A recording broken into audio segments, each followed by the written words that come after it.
Surgery ചെയ്ത് പിന്നെ അച്ഛൻ അങ്ങോട്ട് നോർമൽ ബോധത്തിലോട്ട് വന്നിട്ടില്ല.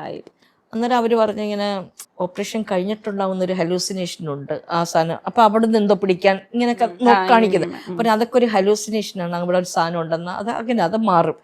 ഇവരത് റിക്കവർ ആവാൻ മുമ്പ് അച്ഛനെ റൂമിലോട്ട് കൊണ്ടുവന്നു. അപ്പം ഞാൻ പറഞ്ഞു ഇതിപ്പം നമുക്കത് കൺട്രോൾ ചെയ്യാൻ പറ്റില്ല, ഈ ഇതൊക്കെ വലിച്ചൂരി എണീക്കുക അങ്ങ്. ഞാൻ പറഞ്ഞു നിങ്ങൾ അവിടെ കിടത്തുന്നതായിരിക്കും കുറച്ചും കൂടെ ബെറ്റർ, നമുക്കിത് കൺട്രോൾ ചെയ്യാൻ പറ്റില്ലല്ലോ എന്ന്. അച്ഛന് കൂടുതൽ സംസാരിക്കണം, ഉറക്കാൻ അനുവദിക്കരുതെന്ന് പറഞ്ഞു. അപ്പം ഉറങ്ങിപ്പോവുക.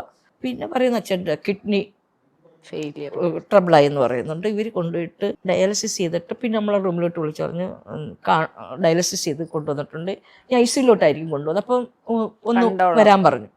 ഞാൻ ചെല്ലുമ്പോഴത്തേക്ക് അച്ഛൻ എനിക്ക് ഒരുപാട് വേദനിച്ച്, ഒരു വേദനയും നമ്മളോട് പറയാത്തൊരു മനുഷ്യൻ, എത്രയോ ഭീകരമായ മർദ്ദന മുറകൾ ഏറ്റിട്ട് കരയാത്തൊരു മനുഷ്യൻ എൻ്റെയൊക്കെ പറഞ്ഞു. എനിക്ക് ഒരുപാട് വേദനിച്ചു. ഞാൻ ചോദിച്ചു, ഞാനപ്പോൾ കരഞ്ഞു എന്ന് പറഞ്ഞു. ഞാനപ്പോൾ കരഞ്ഞു ഉറക്കെ. കാരണം ഈ ബ്ലഡ് മുഴുവൻ എടുത്തിട്ടല്ലേ പുതിയ ബ്ലഡ് കയറ്റുന്നത്. എന്നിട്ട് ഞാൻ അവരൊക്കെ ചോദിച്ചു, എൻ്റെ മക്കളുടെ സമ്മതം മേടിച്ചിട്ടാണോ ഇത് ചെയ്തതെന്ന് ചോദിച്ചു. ഞാൻ പറഞ്ഞു അച്ഛാ നമ്മൾ റിക്കവർ ആവാൻ വേണ്ടിയിട്ടല്ലേ, ഇപ്പം ഇത് ഒരു ഒറ്റ ഡയാലിസിസ് മതിയെന്ന് അവർ പറഞ്ഞു.